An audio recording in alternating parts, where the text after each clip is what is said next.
Hey guys, it's Action Violence here. We're just gonna run through some ONEFC quick predictions.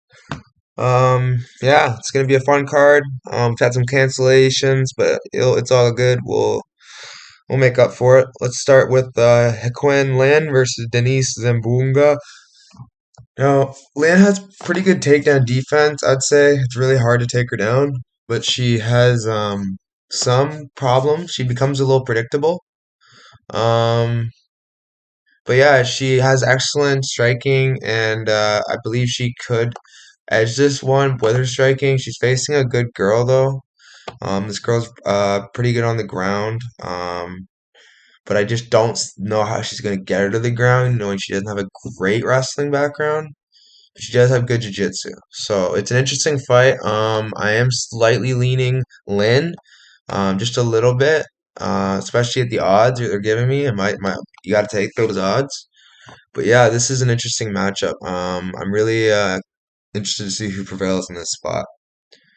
Moving on, we have another interesting matchup: Umar Kane versus Zazur Misra Miz Mirza Makamadov.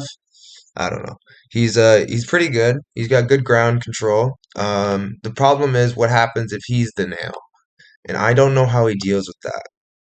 Facing mostly bad competition in his career, he's faced two guys with a plus record. The last guy he fought was a split decision, and he wasn't anything too special. So I feel like if he can cause him problems, I feel like Umar should be able to. It's a close fight, but I'm gonna lean Umar here, winning this fight either by TKO in the first or second round or unanimous decision, one of the two. I just feel like his wrestling is not something you want to play around with, and Zazur just doesn't seem athletic enough to defend the takedowns. Um, but yeah, he is a problem if he gets on top of Umar, but I don't think it's gonna happen. This is going to be an interesting fight, especially with Umar increasing, like adding on to his striking. He's definitely more interesting to watch now compete. But yeah, I'm on Umar Kane here. I'm quite confident. Moving on, we have Ruotolo versus Muraka in a jiu-jitsu battle. Once again, if this was MMA, it'd be a little different. Even though the age difference, I still would give Ruotolo a good chance. But in MMA, you have to worry about punches. That's why he doesn't need to worry about them in this matchup, and I think it's going to be even easier matchup. I think he's going to win in the relatively convincing fashions in either the first, second, or third round or not, either the first, second, or third minute of the fight. He's gonna get this one done. He's gonna be looking to, considering his brother's a champ, he's gonna be looking to make a statement here. I feel like he's gonna get this one done early. Yeah, it's gonna prove once again why jiu-jitsu's in against sambo and jiu-jitsu is just not fair. But yeah, moving on. We have Edward Folang versus Edson Marquez. Now Edward's a legend, one of the pioneers of one championship. The problem is he's facing a young, hungrier, um, more durable, more dangerous opponent in Edson. And I feel like as far as the body, I feel like Edson's got this one. I feel like if he just keeps using his length and picks him apart from distance, I think he could get a finish here. His clinch game is nasty. I feel like he could get him down even. He's better on the ground. I feel like this is a clear Edson fight, but obviously anything can happen. He could get caught, but I'm gonna lean Edson here, winning this one by let's go unanimous decision or first round TKO. Moving on, we have Loein versus Daysong Park. Daysong Park took a bad L his last fight. I can't remember who it was against. Uh, who was it? It was against Abrao Amorim. Now, Abrao Amorim is pretty good, but he's no world beater, and he took Amir Khan to a split decision. And for that reason, I'm going to have to take Loein because Loein is not someone you want to play around with. He is very, very brutal with his ground and pound, good ground game. He lost a split decision to a very talented Murat Gafarov, but that was a while ago. This is his first fight in 2 years, so I'm interested to see how he looks coming back. I'm gonna take Loein here. It's a weird fight. I'm gonna trust in him to get this one done. I feel he is far superior. I do stress over the activity, but I feel like especially with how recent that loss was. When was that? Oh, earlier this year. Yikes. Okay.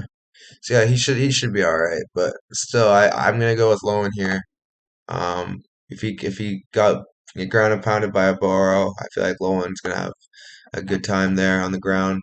But yeah, he's got some time off, so maybe who knows, pulls an upset. Moving on, we have Jackie Boontan versus Amber Kitchen.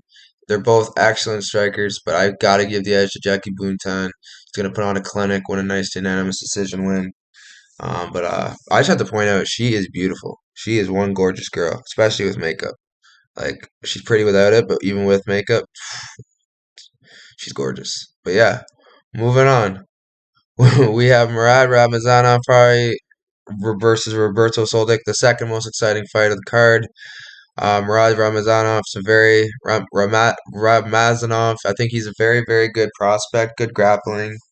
I think the thing with him is he hasn't faced the highest of level of competition, but at the same time, neither is Roberto, but he's still faced a bit better competition. So I'm slightly leaning Roberto just with the power and striking advantage.